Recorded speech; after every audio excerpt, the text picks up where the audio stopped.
Martin Hägglund, Esta vida o por qué el capitalismo y la religión no nos hacen libres. Es un título en la editorial Capitán Swing con traducción de Mercedes Vaquero Granados.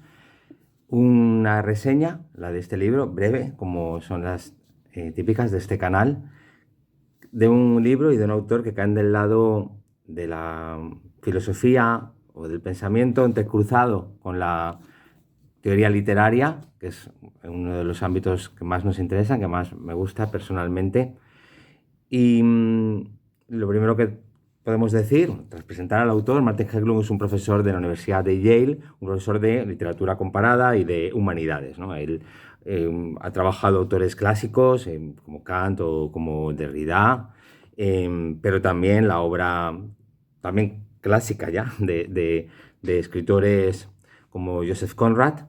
Y con este libro realiza una aproximación crítica comprometida con desde una posición laica y con una cierta lectura, quizá la lectura que me parece más interesante de Marx, que es el Marx de los manuscritos, ¿no? El Marx de la emancipación, hace una lectura crítica tanto de la religión como del capitalismo.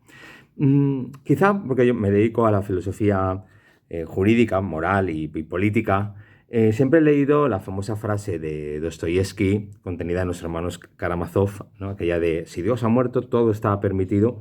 Me lo he tomado como una vertiginosa o ilusionante, ¿no? Invitación a, y, y- y- y ya digo, vertiginosa en el sentido de que también puede ser resultar aterradora, ¿no? De justificar o de las normas, o de fundamentarlas, de darles una última razón con argumentos puramente humanos, o sea, que tengan que ver con la convención, con la decisión o con la imposición, pero nunca con la deducción, ¿no? De tipo metafísico, ni con la revelación de una autoridad paterna celestial.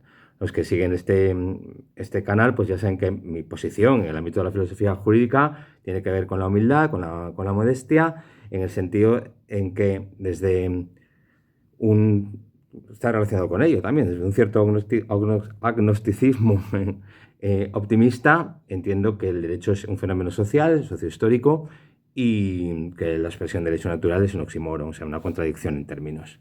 Bueno, en todo caso, además de este vértigo, es ilusionante la idea de la fundamentación humana, artificial o con conciencia de la artificialidad de las normas jurídicas, y yo creo que así es como la expresó otro autor que enseguida nos viene a la mente, como es en relación con esta suerte de liberación centrífuga, que es Nietzsche, ¿no? Yo creo que ese ánimo celebratorio de si Dios ha muerto, todo está permitido, leído como una invitación, está presente, digo, ese ánimo celebratorio tanto en Así habló Zaratrusta como en La Gaia Ciencia, título raro, ¿no? El Gai Saber, tengo alguna edición con ese título. Yo creo que sería, bueno, no sé si eso es demasiado ortodoxo, pero el saber alegre, ¿no? Hay unos párrafos de la Gaia Ciencia o del Gai Saber o del saber alegre, donde esa posibilidad, ante la, entre comillas, muerte de Dios, comprender la, la soledad, ¿no? Del hombre en relación con las normas, pues eso, como una posibilidad de darnos pautas de conducta mejoradas cada vez en relación con desafíos y decisiones puramente humanas, ¿no? Ya sabéis que, pues sabéis, o ya saben que Nietzsche es un autor muy tergiversado. Yo ya no sé si lo leí en Clement Rosset o a lo mejor, la verdad es que soy despistado, lo he podido acreditar hace poco con este ensayo del mismo nombre.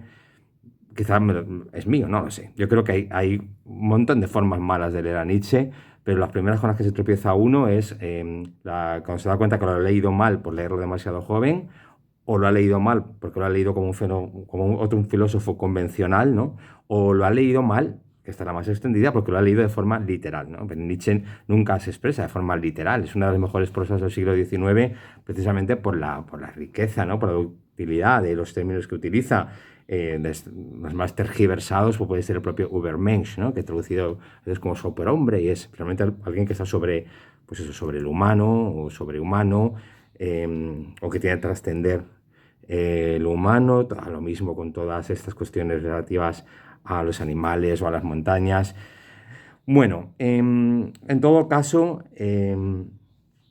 la idea de la muerte de Dios, que es una de las frases con las que comienza Martin Hägglund esta vida, a la redundancia, pues en mi opinión, la primera clave para entrar en el libro es que se puede entender pues, como la conciencia de las religiones como ficciones de sentido etnoplásticas, por utilizar un término de Peter Sloterdijk, ¿no?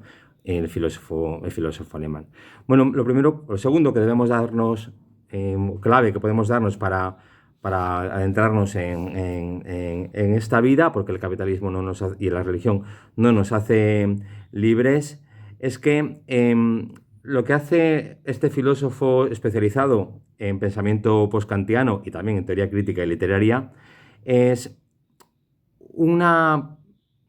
dar una respuesta, ¿no? Primero, a la pregunta acerca del sentido de la vida en términos que nos reconducen o que nos hacen replantear qué conjunto de ideas o qué ideologías o qué formas de comprender y estar en el mundo impiden tomar conciencia de la brevedad, de la riqueza de la vida, de forma que seamos en la vida responsables, coherentes, consecuentes con nuestras acciones y, y mejores ciudadanos, ¿no? También hay un frontispicio de Cumbres Borrascosas, de la fabulosa novela de Emily Bront, y una serie de referencias a textos literarios, por ejemplo, Una pena en observación, ¿no? El clásico de C.S. Lewis, y a continuación un detallado análisis del pensamiento clásico, digamos, acerca de Dios, que va desde San Agustín a Kierkegaard, por ejemplo, ¿no? Y luego, en la otra parte del libro, la que tiene que ver más con el capitalismo, una aproximación a los Grundrisse de Marx, ¿no? Todo eso, pues, transido, aplicado de citas tan distintas como las del escritor noruego Karl Ove Knausgaard o Martin Luther King, ¿no? Bueno, decíamos que esta vida, este libro, es sobre todo una crítica de las condiciones de existencia impuestas o propuestas y acríticamente aceptadas por la religión y el capitalismo. Bueno, unir religión y capitalismo no es ninguna ocurrencia de este filósofo, de Martin Hägglund, sino que posiblemente haya más, pero a mí me vino a la cabeza el opúsculo de Walter Benjamin del capitalismo como religión, donde Walter Benjamin presentaba el capitalismo precisamente como una suerte de fenómeno religioso de la desesperación absoluta, ¿no? Decía Walter Benjamin.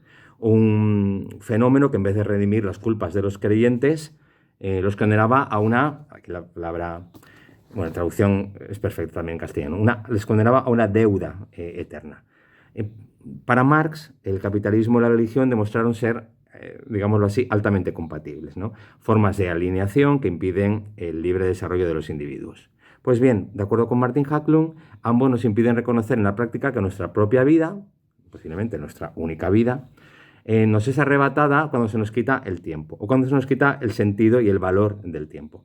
Mientras que el capitalismo subordina nuestro tiempo al propósito de obtener beneficios, las religiones ofrecen el consuelo partiendo de la idea de que la existencia telúrica o en la Tierra es insignificante o es menos importante que la eternidad.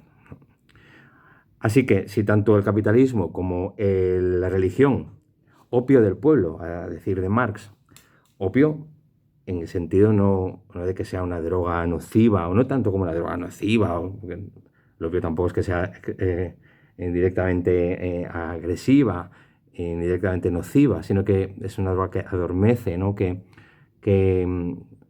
recompensa, o si no, mejor que recompensa, que hace llevadera, ¿no? El sufrimiento. Y eso es con eso se refería Marx, que creo que se puede leer también como un humanista, ¿no?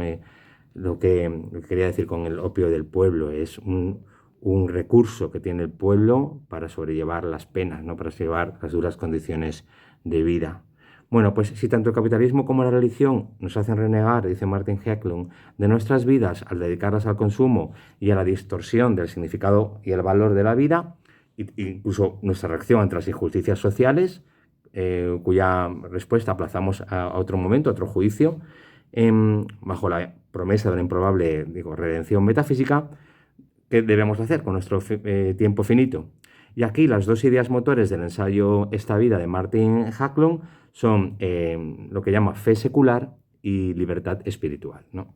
Frente a la aparente bondad de la vida eterna, el ensayo recoge una serie de testimonios, personas que han perdido seres queridos, hijos, parejas, el propio Lutero, ¿no?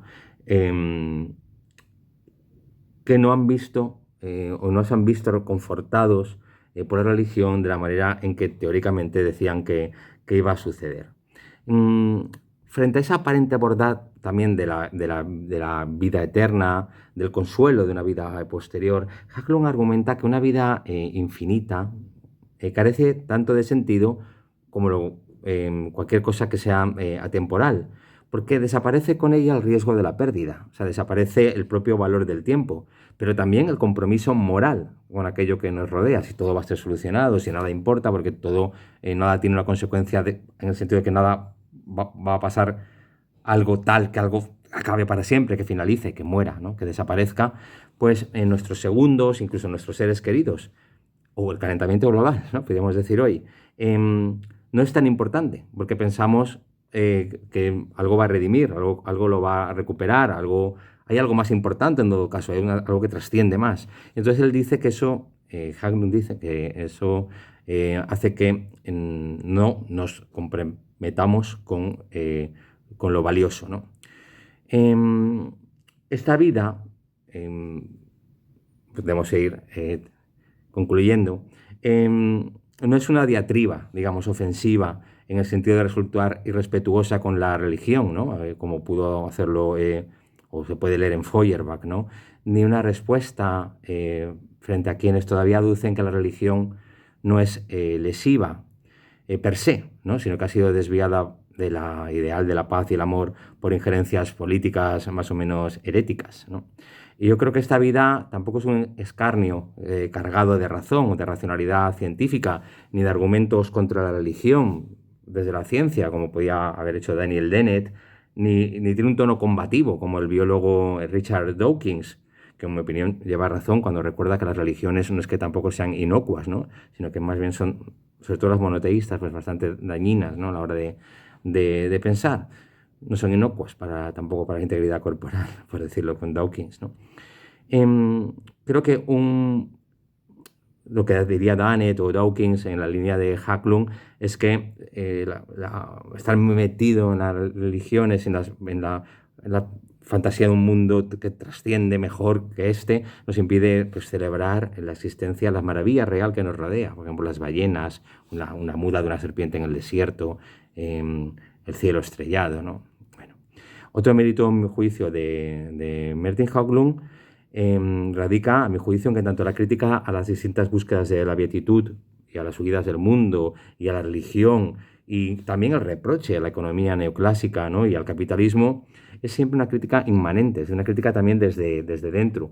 Hacklund desarrolla sus argumentos no desde una posición superior, sino desde el interior, por ejemplo, del estoicismo o del budismo o del cristianismo, leyendo bien leídos a San Agustín, a la Cupíditas, ¿no? Como el amor al mundo temporal, a Spinoza, en lo que toca a la naturaleza, a la idea de naturaleza eterna de Dios, cuando lee a Kierkegaard o a Charles Taylor, o ya en otro terreno, ¿no? La idea del eterno retorno de Nietzsche, la salvación en Adorno, siempre lo hace buscando algún tipo de contradicción o mejorando el argumento o señalando las consecuencias que podrían derivarse si asumimos determinadas premisas de esos propios autores, ¿no? En relación con la fe elemental, la fe secular, como una forma también de fe elemental, en la que Hacklund propone que estemos en esta vida, él dice que esa fe es fe justamente secular, o sea, telúrica en la tierra, no religiosa, porque sintetiza la idea de que merece la pena esta vida a pesar del riesgo de las pérdidas, a partir del sufrimiento que sin duda entraña pues la muerte de nuestros seres queridos, nuestra propia desaparición, ¿no? Se trata más bien de un compromiso existencial que de nuevo pues tiene una idea normativa, una idea moral, ¿no? De vivamos nuestra vida a la luz de una idea acerca de lo que debemos ser y de lo que debemos hacer. Bueno, el libro es extenso. En el apartado negativo, que a mí esto es, las editoriales a veces me hacen algún comentario, tampoco duro, ¿no? Pero en el sentido que siempre añado algo negativo a las críticas de los libros que ellos mismos también me proporcionan, es que yo creo que este libro de Martin Haglund, que tiene 470 páginas, pues sí, no exagero si le digo que le sobran 400, o quizá le sobra la mitad de páginas. Pero bueno, también hay para lectores que necesitan que la idea sea machacada una y otra vez. Pero es un libro inteligente, es un libro pertinente, es un libro además que maneja muy bien las fuentes con las que trabaja. Hay un apartado del que no hemos podido hablar sobre la economía que está muy bien elaborado, en la que aparece pues, Keynes o Hayek o Rawls y la discusión al respecto, ¿no? Una revisión de las teorías de la economía política, digamos, de cuño liberal.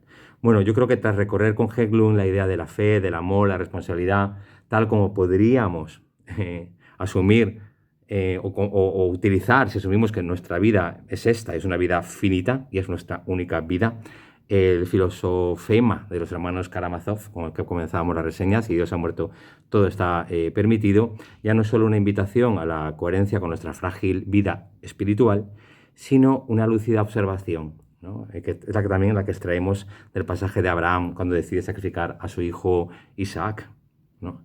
No es bajo una especie de ateísmo hostil o de laicismo beligerante que alguien puede señalar a otro, cuidado, que si Dios existe, todo está permitido, como algo que se deriva de la laicidad o del agnosticismo o del estoicismo. A menudo el peligro de las religiones es que bajo su manto, bajo la creencia, ¿no?, de que puede haber un Dios que nos pide matar a nuestro hijo, como el Dios del Antiguo Testamento, el Dios de Abraham e Isaac, sería que si Dios existe, todo está permitido. Y eso sería, lo podemos ver hoy en el mundo, en el fundamentalismo islámico, por ejemplo, pero no solo él, desde luego, en el reciente atentado contra el excelente escritor Salman Rushdie, la idea de que si Dios existe, todo está permitido. Bueno, gracias.